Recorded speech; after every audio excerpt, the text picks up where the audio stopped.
자, 문장 성분의 호응, 중의적 표현, 문장 바르게 고치기 파트인데 얼핏 보면 여러분이 그냥 무난하게 풀 수 있는 것 같지만 요즘에는 좀 깊게 들어갑니다. 그 깊게 들어간다는 게 어렵게 출제되는 게 아니고 문장 성분이 안 맞아. 안 맞은데 뭐가 안 맞게 이렇게 물어보거나 또는 중의적인 해석을 찾으라는 게 아니고 5개가 다 중의적이에요. 근데 뭐 때문에 중의적이냐? 그걸 설명해봐라. 뭐 이런 식으로 문제가 출제가 돼요. 그래서 여러분이 문장 성분 간의 호응이 뭐가 문제인지도 설명을 할 수 있어야 된다라고 하는 거. 예를 들어서 문장 성분의 호응 또는 잘못된 문장 이런 걸 잡을 때 가장 먼저 여러분이 해야 될 게 뭐냐면 서술어를 잡는 거예요. 왜 서술어를 제일 먼저 잡냐면 서술어를 잡아야 서술어의 짝꿍 주어가 있고 서술어의 자릿수에 따라 목적어나 보어나 관형어나 부사어가 있는지 없는지 우리가 서술어의 자릿수를 통해서 잘못된 문장을 점검을 할 수 있기 때문에 그래요. 그래서 주어, 목적어, 보어, 서술어를 기준으로 호응하는 서술어를 우리가 따져보면 의외로 쉽게 나올 수 있는데 첫 번째, 주어와 서술어의 호응인 경우에는 일반적으로 네모가 무엇이 이렇게 해석이 되는 게 주어고 네모다, 뭐뭐다 이렇게 해석되는 게 서술어거든요. 그런데 주어와 서술어의 관계에서 우리가 가장 놓치는 게 뭐냐면 마지막에 서술어가 어떻게 마무리가 되는가예요. 예를 들어서 제가 하고 싶은 말은 친구들과 잘 지내고 싶습니다. 얼핏 보면 자연스러운 것 같지만 내가 하고 싶은 말은 뭐뭐라는 것이다 또는 뭐뭐라는 점이다 이렇게 마무리가 돼야 자연스럽다라고 하는 거죠. 그래서 여기서는 주어와 서술어의 호응, 내가 하고 싶은 말은 네모라는 점이다, 네모라는 것이다 이런 스타일로 연결을 시켜야 합니다. 예를 들어서 이런 게 있어요. 철수와 수지가 이야기를 나누고 있는데 갑자기 끼어들었다. 그러면 자, 이야기를 나누고 있습니다. 누가? 철수와 수지가. 그리고 갑자기 끼어들었어요. 누가? 안 나왔죠. 주어가 없죠. 이런 것들이 주어가 아예 생략되어 버린 이런 경우가 있어요. 그 다음에 두 번째, 목적어와 서술어의 호응인데 이거는 여러분들이 자칫 놓쳐버리는 수가 있어요. 철수는 빵과 우유를 마시고 우유는 마실 수 있죠. 근데 빵을 마시고는 안 맞죠. 그러죠. 빵은 먹고 우유는 마시고 이렇게 돼야 되겠죠. 어제는 비와 바람이 불고 비가 불진 않아요. 비가 오고 바람이 불었죠. 그럼 여기서는 비가 오고 바람이 불었다는 주어 서술어의 호응이 돼야지. 되나요? 그래서 목적어와 서술어의 호응인 경우에는 현정이는 저녁에 산책이나 책을 읽는다. 산책을 하거나 책을 읽거나 이런 식으로 여러분이 서술어를 먼저 잡고 서술어의 자릿수에 해당하는 짝꿍이 있는지 없는지를 점검해주면 찾을 수 있다라고 하는 거.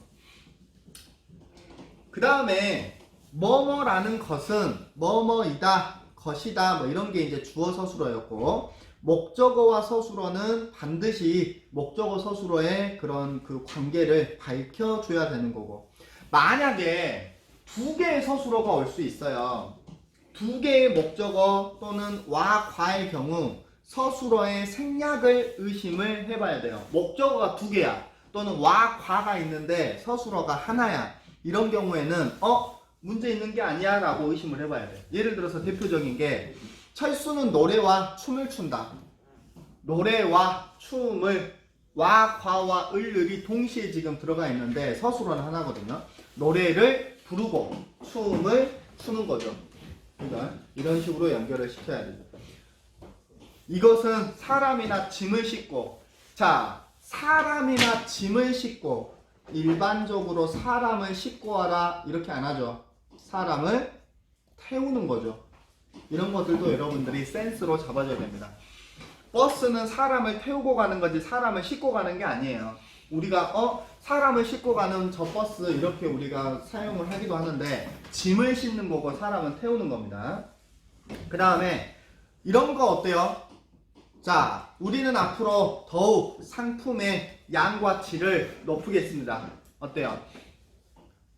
상품의 양과 질을 높이다. 양을 높여요.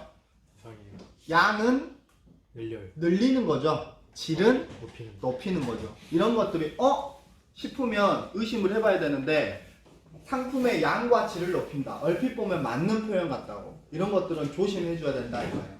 그래서 무조건 문장 성분 간의 호응이나 중의적인 표현은 의심을 하고 들어가야 됩니다. 맞겠지라고 생각하면 안 돼. 무조건 틀릴 수 있다라는 것을 전제로 가야 되고, 맛도 영양도 많다. 이 음식은 맛도 영양도 많다. 맛이 많을 수는 없잖아. 맛도 있고 영양도 많은 거겠죠.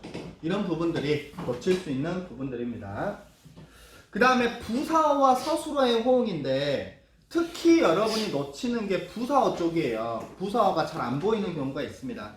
부정표현, 의문표현, 양복, 가정, 당위 뭐 이런 것들은 비교적 쉬워요. 부사어에서. 뭐 예를 들어서 과연 뭐뭐 할까? 설마 뭐뭐 할까?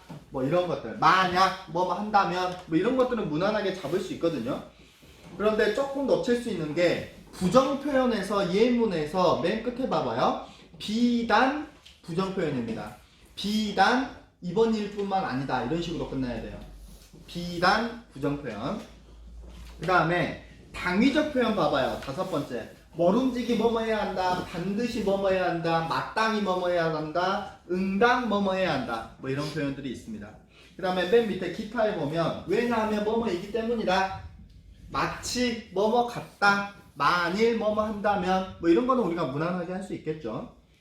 그런데 중요한 거 필수 부사어가 빠지는 경우가 있다. 예를 들어서 인간은 자연을 지배하기도 하고 지배당하기도 한다. 자 봐봐요.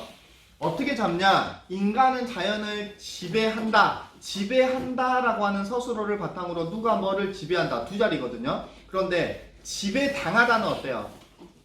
이것도 마찬가지 두 자리죠. 누가 누구에게 지배당하다예요. 그래서 인간은 자연을 지배하기도 하고 지배당하기도 한다. 인간은 충복되니까 생략될 수는 있어. 근데 자연을 지배하다 해서 자연을은 목적어지만 자연에게 지배당하다 해서 자연에게는 부사어야. 이해되나요? 이 부분 여러분이 잡아야 됩니다. 다시 한번 가보죠. 인간은 자연을 지배하기도 하고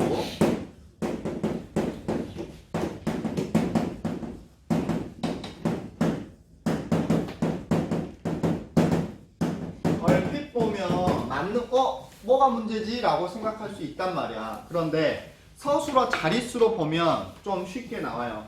지배한다. 누가? 인간이 뭐를? 자연을. 두 자리 서술어로 끝났습니다. 지배당한다. 누가? 인간이 뭐를? 자연을 지배당한다는 안 맞아요. 자연에게라고 하는 필수 부사어가 있어야 돼요.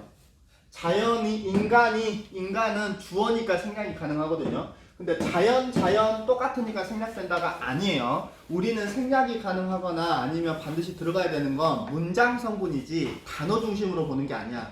그래서 자연에게라고 하는 거는 부사어고 자연을이라고 하는 건 목적어이기 때문에 서로 다른 문장 성분입니다. 그래서 여기서는 필수 부사어 자연에게가 들어가야 돼요. 인간은 생략될 수도 있어. 앞에 주어하고 똑같으니까. 이해되죠? 두 번째, 눈과 바람이 불고 비가 왔다. 눈이 불 수는 없죠. 눈이 오고. 그러면 무슨 관계죠? 주어 서술어죠. 눈이 오고에서 오고가 빠졌어. 그 다음에 밥과 찌개를 끓인다. 일반적으로 우리가 밥을 끓인다라고 그런가요? 밥을 하고 찌개를 끓이는 거죠. 그럼 목적어 서술어의 관계가 안 맞는 거지. 되죠? 그 다음에 그는 사건의 발생 원인과 재발 방지 계획을 세우겠다고 약속했다. 예를 들어서 그는 사건의 발생 원인을 뭐 해야 돼? 분석하고 뭐 찾고 이게 돼야 되거든요. 그 다음에 재발 방지 계획을 세우겠다고 약속한 거지. 이것도 무조건 서술어를 먼저 잡고 그 서술어에 해당하는 필수 성분이 있는지 없는지를 찾으면 부사어는 쉽게 잡을 수 있습니다. 그리고 적어 놓으세요. 여기는 안 나왔지만 다양한 중복 표현이 있습니다. 여러분이 놓칠 수 있는 있는 중복 표현 좀 잡아보죠. 웬만한 거는 말로 좀 하고 여러분이 놓칠 수 있는 중복 표현이 있어요. 자, 첫 번째 어떤 것들이 있느냐? 여러분이 한번 잡아보세요. 선생님이 말을 해볼게요. 남은 여생. 함께 여생 남은 여생. 여가 남을 여자예요. 네. 무슨 말이 되죠? 그 노 부분은 남은 여생을 함께 하기로 약속했다. 틀려. 예. 남은을 빼야 돼. 여생을 이렇게 해야 돼. 아니면 여를 빼고 남은 생을 이렇게 해야 돼요. 그 다음에 가까이 접근. 접 접이라고 하는 게 접사, 가까이 붙는 약간 이런 의미란 말이에요. 네. 그 두 인공위성은 가까이 접근했다. 틀려. 가까이를 빼거나 가까이 뭐 다가섰다 이런 식으로 바꿔줘야 돼. 이런 거 잘 안 보인단 말이에요. 여러분이 놓칠 수 있는 거. 간단히 요약하면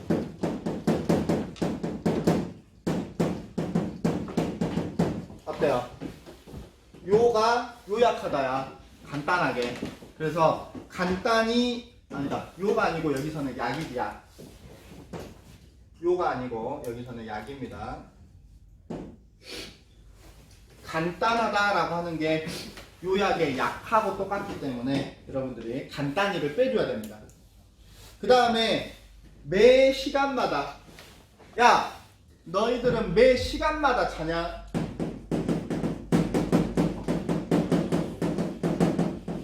마다가 매하고 똑같아요. 너네는 매 시간 자냐? 이렇게 해야지 매 시간마다 이것도 중복이에요. 되나요? 그래서 중복된 거 다시 한번 다음 시간에 설명해 달라고 이야기를 하세요. 끊었다가 다시 한번 가도록 하겠습니다.